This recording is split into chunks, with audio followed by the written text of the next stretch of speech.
அன்பு தமிழஞ்சங்கள் அனைவருக்கும் வணக்கம்.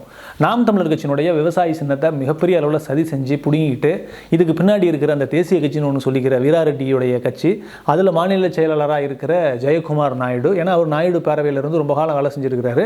அதுக்கப்புறம் இப்போ இந்த கட்சி திடீர்னு யாரோ நண்பர் சொல்லி மாநில செயலாளரான மாபெரும் தலைவராக இருக்கிற அவரும், அதுக்கப்புறம் இங்கே திராவிட தெலுங்கு தேசிய கட்சி ஆரம்பிச்சிருக்கிற முனி ஆறுமுகம் டக்குன்னு தேர்தல் நேரத்தில் போய் ஒரு கட்சி ஆரம்பித்து எனக்கு அந்த விவசாய சின்னத்தில் நான் போட்டிடுறேன் அப்படின்னு வந்துட்டாரு. இவங்க ரெண்டு பேர் கொடுத்த பேட்டி இருக்கு, அதில் மிக நுட்பமாக நம்ம கவனிக்க வேண்டியது என்ன அப்படின்னாக்க, தமிழர்கள் அரசியல் அதிகாரத்துக்கு வந்துடக்கூடாது அப்படிங்கிறது அவருடைய எண்ணத்திலிருந்து மிக தெளிவாக தெரியுது. இதுதான் தமிழர்கள் மிக தெளிவாக தெரிஞ்சுக்கணும். இந்த வீடியோவை கட்டாயமாக பாருங்கள், உங்களுக்கு தெரிஞ்சவங்களுக்கு ஷேர் பண்ணுங்கள். இதை உணர்ந்து உங்களுக்கு தெரிந்தவர்களிடம் பேசுங்கள். இந்த அரசியலை உணராமல் தமிழர்கள் அரசியல் ஒருபோதும் வெல்லாது. திராவிட தெலுங்கு தேசிய கட்சியினுடைய தலைவர் முனி ஆறுமுகம் இருக்கார் இல்லையா, அவர் ரெண்டு பேட்டி கொடுத்துருக்காரு. ஒன்று ரெட்பிக்ஸ் சேனலில் கொடுத்தாரு, அடுத்து ராவணா வலையொலியில் ஒரு பேட்டி ஒன்று கொடுத்துருக்காரு.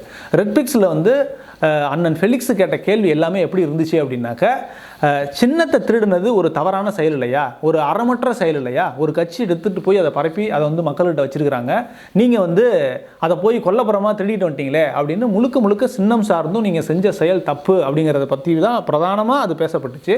அப்போ அவர் என்ன சொல்கிறாரு அப்படின்னாக்க, எங்களுடைய சித்தாந்தம் அப்படிங்கிறது விவசாயத்தை பெருமளவில் சார்ந்திருப்பதனால விவசாய சின்னமாக இருந்தால் அது எங்களுக்கு பெரிய ஆதரவாக இருக்கும் அப்படின்னு சொல்லிட்டு நான் வாங்கினேன் அப்படின்னு ஒரு உருட்டிட்டார். அதுக்கப்புறம் ராவணா வலையொலியில் கேட்கப்பட்ட கேள்விகள் எல்லாமே எப்படி இருந்துச்சு அப்படின்னாக்க, தமிழ் தேசிய அரசியலுக்கு எதிராக நீங்கள் தெலுங்கு தேசிய அரசியல் பண்ணுறீங்க, தமிழருடைய நலன் தமிழ் மொழி அப்படிங்கிறது தான் தமிழ் தேசிய அரசியல், இங்கே இனம் அரசியல் தமிழ் தேசியம் அப்படிங்கிறது தான் பிரதானமாக பேசப்பட்டுச்சு.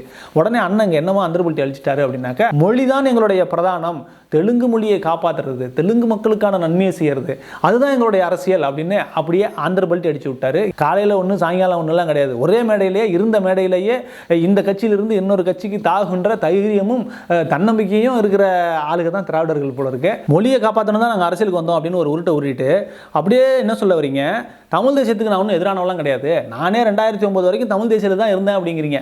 என்னது 2009 வரைக்கும் தமிழ் தேசியத்தில் தான் இருந்தீங்களா? அதுக்கப்புறம் தான் தெலுங்கு மொழியை காப்பாற்றணும்னு உங்களுக்கு தெளிவு வந்துச்சா?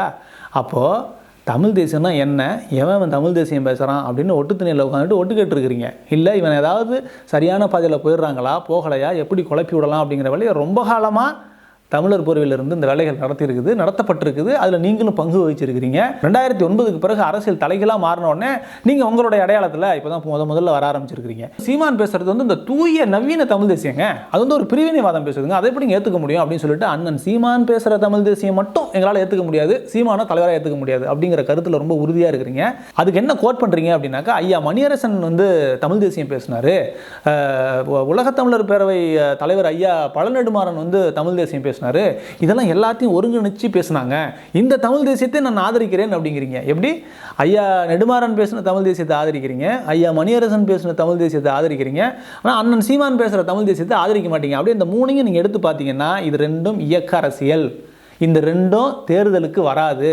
ஆனால் அண்ணன் சீமான் பேசுகிற தமிழ் தேசிய அரசியல் எங்களுடைய உரிமை இந்த நாட்டை ஆளுவது அப்படிங்கிறது தான் பிரதானமான கொள்கையாக இருக்குது. அப்போது தமிழ் தேசியத்தை இவங்க ஆதரிக்கலை, சீமான் தமிழ் தேசியத்தை அவங்க எதிர்க்கலை, இவங்க ரெண்டு பேரும் அவர்கள் வச்சிருக்கிற அந்த அரசியல் உயரத்துக்கு வரணும்னு நினைக்கல, இயக்க அரசியல் பண்ணிட்டு இருந்தாங்க. அதனால் அவங்களுடைய பொசிஷனுக்கு பாதிப்பு இல்லை அப்படின்னு சொல்லிட்டு இவங்களை நாங்கள் ஆதரிச்சோங்கிறாரு. இவங்களும் பக்கத்துலேயே தமிழ் தேசியம், பக்கத்துலேயே ஒரு பெஞ்சை போட்டு சீட்டை போட்டு தமிழ் தேசியம்னு போர்டு ஒட்டிட்டு பக்கத்துலேயே உட்காந்துருக்குறாங்க. 2009 வரைக்கும் நாங்களும் தமிழ் தேசிய ஆளுக்கு தான், தமிழை நாங்களும் சப்போர்ட் பண்ணுறோம் அப்படின்னு சொல்லிட்டு உளவு பார்த்துருக்குறாங்க என்ன நடக்குது அப்படின்னு சொல்லிட்டு. இப்போ சீமான் அண்ணன் இது எங்களுடைய உரிமை அப்படின்னு சொன்ன உடனே, ஐயோ எங்கே நம்ம இத்தனை ஆண்டு காலமாக 200 ஆண்டுகளாக நம்ம ஆட்டையை போட்டு வச்சுருந்தது, இவன் எல்லாத்துக்கும் சொல்லி தெளிவு ஏற்படுத்தி பிடிச்சிக்கிட்டு போயிடுவாங்க போல இருக்க அப்படின்னு நாம் தமிழர் கட்சியினுடைய தமிழ் தேசியத்தை எதிர்க்கிறீங்க. அரசியல் அதிகாரத்துக்கு இவங்க வரணும் அப்படின்னு பேசுனது உங்களுடைய அடித்தளத்தை ஆட்டம் காண வச்சிருச்சு, அதனால தான் எதிர்க்கிறீங்க, வேற எதுவுமே கிடையாதுங்க.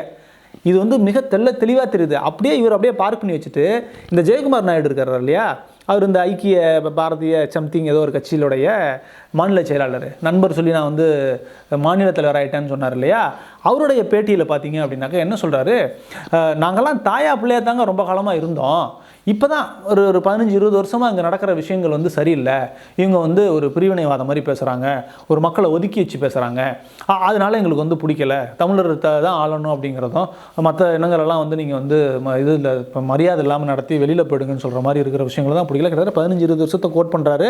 என்ன சொல்கிறாங்கன்னா, தாயா பிள்ளையாக நாங்கள் இருந்துட்டோம் இவ்வளோ நாளா, இப்போ தான் இந்த மாற்றம் வருதுன்றாரு. என்ன மாற்றம் வந்திருக்கு?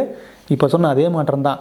200 ஆண்டுகளாக தமிழர்கள் எழுந்த அரசியலை பெறணும் அப்படின்னு பெரிய லெவலில் போராடினாங்களா? அந்த போராட்டம் எந்த அளவுக்கு போச்சு, வெற்றி அடைகிற மாதிரி இருந்துச்சா? கிடையவே கிடையாது.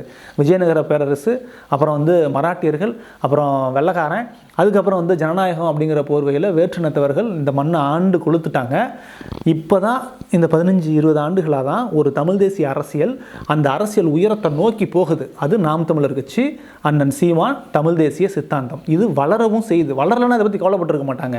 அப்போ இந்த 20 வருஷமாக அப்போ தாயா பிள்ளையாக இருந்தாலும் என் வயிறுக்கு மட்டும்தான் சோறு வேணும், இத்தனை வருஷமாக நீங்கள் அப்படி தான் இருந்தீங்க, உங்கள் வயிறுக்கு சோறு கேட்காமல் இருந்தீங்க, இன்றைக்கி ஒருத்தன் எனக்கு பசிக்குது நான் சாப்பிட போகிறேன்னு சொல்லும்போது என்ன சொல்கிறீங்க? தாயா பிள்ளையாக இருந்தோம் நீங்கள் வந்து இப்போ திடீர்னு இப்படி பேசலாமாப்பான்றீங்க. அப்போது இந்த 15 ஆண்டு காலத்தில் 20 ஆண்டு காலத்தில் என்ன நடக்குது? தமிழ் தேசிய அரசியல் இந்த மாநிலத்தினுடைய அரசியல் உச்சாணி கொம்புக்கு போகணும், இது என் உரிமை அப்படின்னு பேசுனது தான் இந்த 20 ஆண்டு கால காலகட்டம்.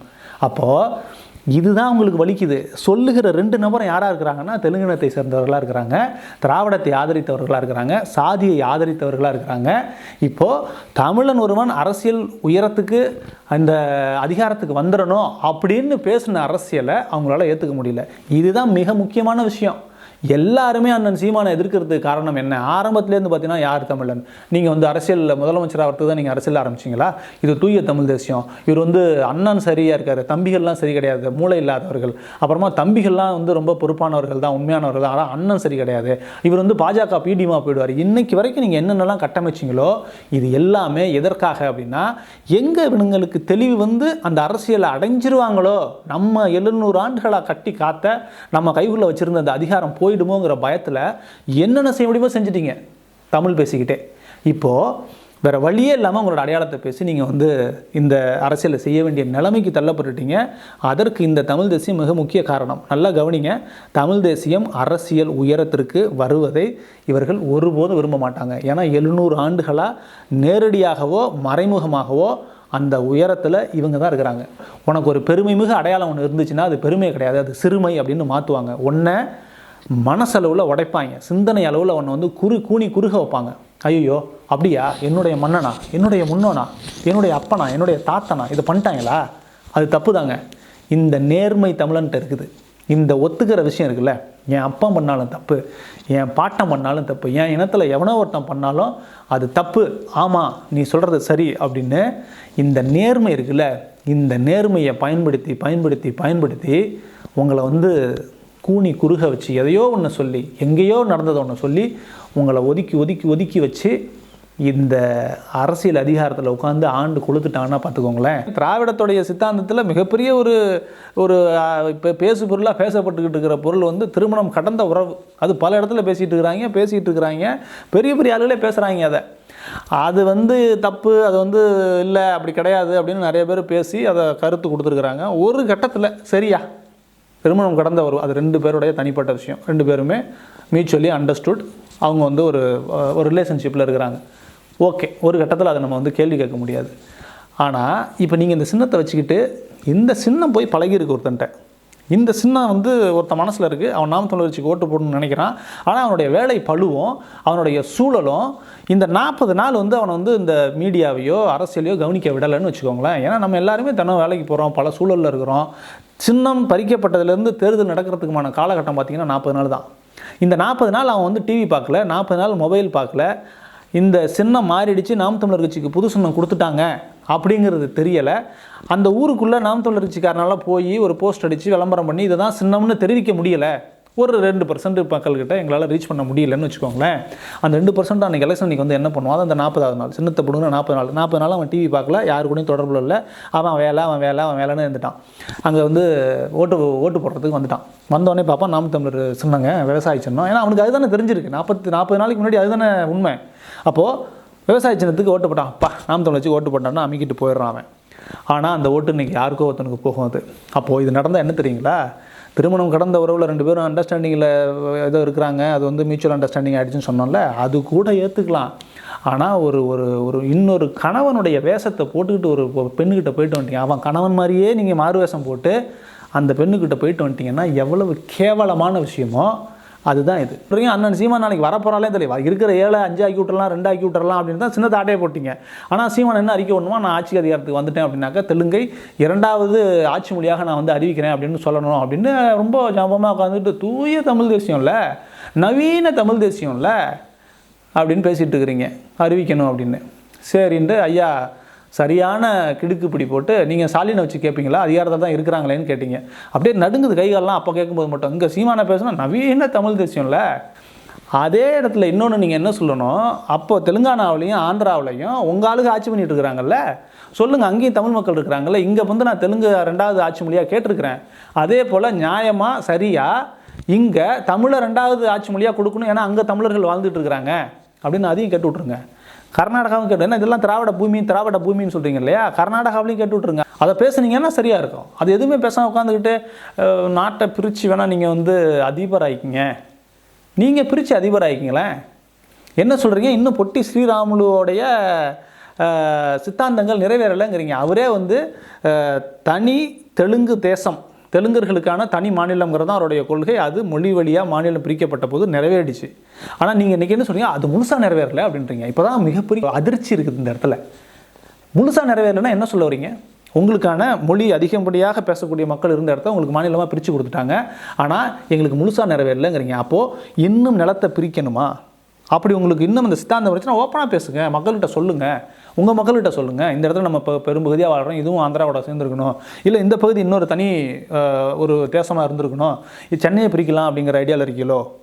புரியல எங்களுக்கு. தெரிஞ்சதுன்னா நாங்களும் எங்கள் மக்கள்கிட்ட சொல்லுவோம், இப்போ அவரோட நிலன்றாரு, ஆதாரம்லாம் வேறு கொடுக்குறாங்க, நீ அதனால் இந்த நிலத்தை நம்ம விட்டுட்டு கொஞ்சம் நகர்ந்துங்க வந்திருக்கோம், நகர்ந்துக்கிற எதுக்குங்க சண்டை எடுத்துக்குங்க, ஆனால் சொல்லுங்கள் இதுதான் எங்களுடைய நோக்கம். அதுக்காக தமிழ்னு பேசிட்டு, தமிழில் பேசிட்டு, தமிழ் தேசியம்னு பேசிட்டு எங்களை வந்து தூய தமிழ் தேசியம் பேசுகிறீங்க, இன்னும் கொஞ்சம் தூய்மையாக இருக்கணும், நீங்கள் வந்து தப்பான தமிழ் தேசியம் பேசுகிறீங்க, இன்னும் கொஞ்சம் நல்ல தமிழ் தேசியம், எங்களுக்கு நல்லது நீங்கள் சொல்ல வேண்டாம், உங்கள் நல்லது மட்டும் நீங்கள் பேசிக்கோங்க. அப்போ பொட்டி ஸ்ரீராமுலோடைய கொள்கை இன்னும் பாக்கி இருக்குது அப்படின்னு சொன்னீங்க அப்படின்னா எதை பிரிப்பதற்கு நீங்கள் கட்சி ஆரம்பிச்சிருக்கிறீங்க, அதை ஓப்பனாக பேசி தெளிவாக புரிய வச்சு நீங்கள் அரசியல் செஞ்சீங்க அப்படின்னா சரியாக இருக்கும் அப்படின்றது நம்மளுடைய கேள்விகளில் ஒன்றா இருக்குது. கவனமாக செயல்பட வேண்டியது மிக அவசியம் அப்படிங்கிறது தான் இதோடைய நோக்கம். அண்ணன் ஏகலைவன் அவர்களுக்கு மனமார்ந்த நன்றிகள். இதுபோல் நல்ல நேர்காணலை தொடர்ந்து நீங்கள் வெளியிடுங்கள். இது மூலமா நம்ம மக்களுக்கு வந்து தெளிவு வருது அப்படின்னா மிக்க மகிழ்ச்சி. நன்றி, வணக்கம்.